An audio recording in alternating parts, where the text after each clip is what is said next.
Shri Venkateswara gold తాకట్టులో ఉన్న మీ బంగారాన్ని విడిపించి కొనబడును.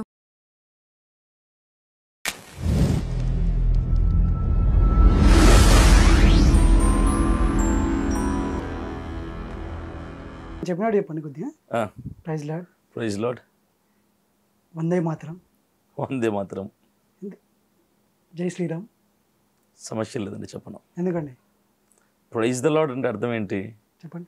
దేవుని స్తుతించండి. ఓకే. ఇది న్యూట్రల్. ఓకే. దేవుని స్తుతించండి. దేవుడు అనేది ఒక మతానికి వర్గానికి సంబంధించింది కదా, న్యూట్రల్. అది అందరికీ ప్రపంచమంతా. ఓకే. మీరు అన్నటువంటి శ్రీరామ్ అన్న మాట హైందవుల యొక్క నమ్మకమైనటువంటి దేవుడు, హైందవులు నమ్మే దేవుడు. ఓకే. కాబట్టి నేను దాన్ని చెప్పడానికి ఇష్టపడను. అంటే దేవుడే కదా మొత్తానికి. ఇప్పుడు అంటే నేను నమ్మే నా నమ్మకం కాదు అది.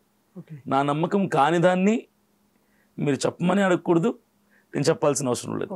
అందుకే న్యూట్రల్గా ఏం చేయొచ్చు అంటే నమస్కారం, ఓకే, హాయ్, హలో ఇవి ఉన్నాయి. ఓకే. అంటే ఇదే క్రిస్టియన్లో కొందరు మన వందే మాత్రం చెప్పమంటే కూడా కొందరు ఆలోచిస్తారు.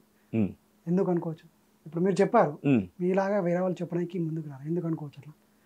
మరి తెలియదండి, వాళ్ళ అభిప్రాయం ఏంటో నాకు తెలియదు. కానీ నేనైతే ఇది చెప్పడంలో, వందే మాత్రం చెప్పడంలో తప్పేమీ లేదని నా అభిప్రాయం. ఇందులో దీన్ని అయితే నేను వ్యతిరేకించాను.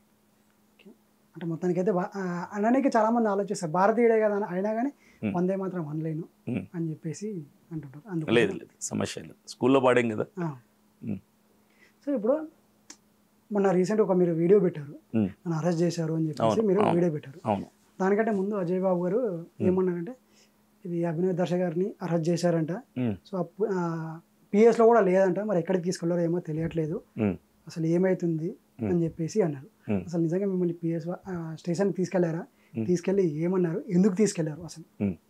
యాక్చువల్లీ చిన్న పెద్ద ప్రాబ్లం ఏం కాదు. అక్కడ ఈగో ప్రాబ్లం వచ్చింది. ఈగో హర్ట్ అయింది. ఎవరికి? సిఐ గారికి. అసలు ఆయనకు సంబంధం లేని విషయం ఇది. అక్కడ ట్రాఫిక్లో టోల్ ప్లాజా దగ్గర జరిగినట్టు చిన్న ఘర్షణ అని కూడా అన్నం కరెక్ట్ కాదేమో ఇది. ఆ ట్రాఫిక్ ఎక్కువైపోయింది, ట్రాఫిక్ జామ్ అయిపోయింది టోల్ ప్లాజా దగ్గర. అయితే మాతో ఉన్నటువంటి డ్రైవర్ ఏమన్నాడు, టోల్ ప్లాజా రూల్స్ ఏంటంటే కొత్తగా 100 మీటర్స్ కంటే యువతల ట్రాఫిక్ ఎక్కువ ఉంటే ఫ్రీ లెఫ్ట్ నుంచి బిల్ ఏది పే చేయకుండా, టోల్ కట్టకుండా, ఫీ ఏది లేకుండా మనం వెళ్ళిపోవచ్చు. ఇది వచ్చింది అన్న కొత్తగా. అంటే సరే నీ ఇష్టం వెళ్ళిపో అన్నాను. వెళ్ళేటప్పుడు టోల్ ప్లాజా వాడు ఆపాడు, చెప్పాము, మరలా వెళ్ళిపోమన్నాడు, వెళ్ళాము. మా వెనకాల సిఐ గారి వెహికల్ ఉంది, మాకు తెలీదు. వెళ్ళంగానే ఆయన వచ్చి ఆపాడు. ఆయన ప్రాబ్లం ఏంటంటే, నేను మీ వెనకున్నా అంటే సిఐ బండి ఫ్రీ లెఫ్ట్లో వెళ్ళిపోవచ్చు, మేము అక్కడ ఉన్నాం.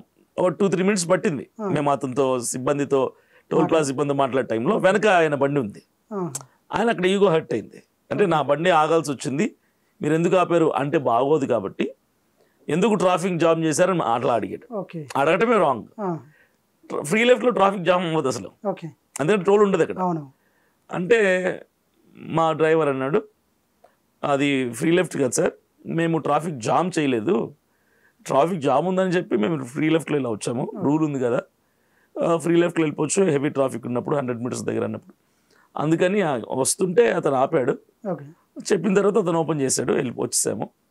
అంటే నాతో రూల్స్ మాట్లాడతావు, నేను ఎవరు తెలుసా అన్నారు. మీరు ఎవరైనా కావచ్చు సార్, రూల్ అయితే అదే ఉన్నది చెప్తున్నా. అది అక్కడ ఆయన కోపం వచ్చింది. కారులో ఉన్నది ఎవరు అన్నాడు, పాస్టర్ అన్నాడు.